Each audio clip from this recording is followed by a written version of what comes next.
साथीहरू नमस्ते।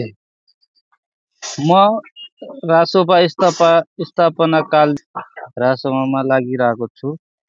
सायद रवि लामछानेलाई चिने मैले 8-9 वर्षभन्दा बढी भइसक्यो।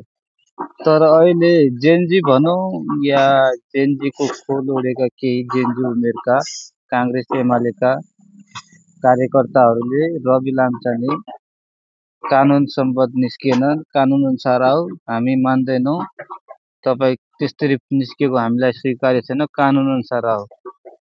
अरे जेनजीहरू, यदि तिमीहरू असली मान्छे हो या काङ्ग्रेस एमालेको झोले होइनौ भने तिमीहरूले यो पनि बुझ्न जरुरी छ कि तिमीहरूले बनाएको यो सरकार कानुन सम्बद्ध छैन भन्ने।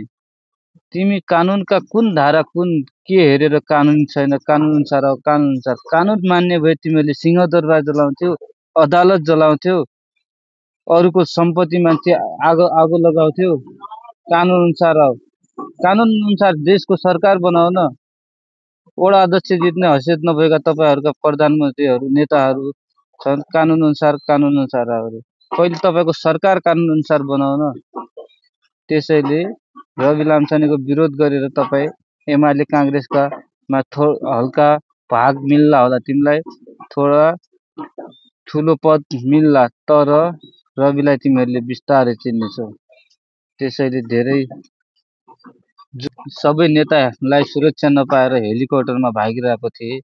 त्यो दिन रवि लामछाने हजारौं जनताको भिडमा जेलबाट सुरक्षा दिन सक्दैन भनेर धकिलिएका थिए। त्यो दिन पनि उनको यत्रो दह्रो मुटु थियो कि उनले निर्धक्क त्यो हजारौं मान्छेसँग बिना सुरक्षा एउटा आरोप खेपिरहेका जेलको मान्छे, एउटा ठगी आरोप खेपिरहेका मान्छे त्यसरी निक्लेर पनि उनलाई कुनै कसैले टस मस नगरेर निक्लिनु पनि उनको इमान हो, आफ्नो इमानले बाँचेको मान्छे हो। जसले जसरी फसाए पनि एक दिन रविलाई सबैले चिन्छन्। जय देश, जय घन्टी। धन्यवाद। भिडियो सबैले सेयर गरिदिनु होला।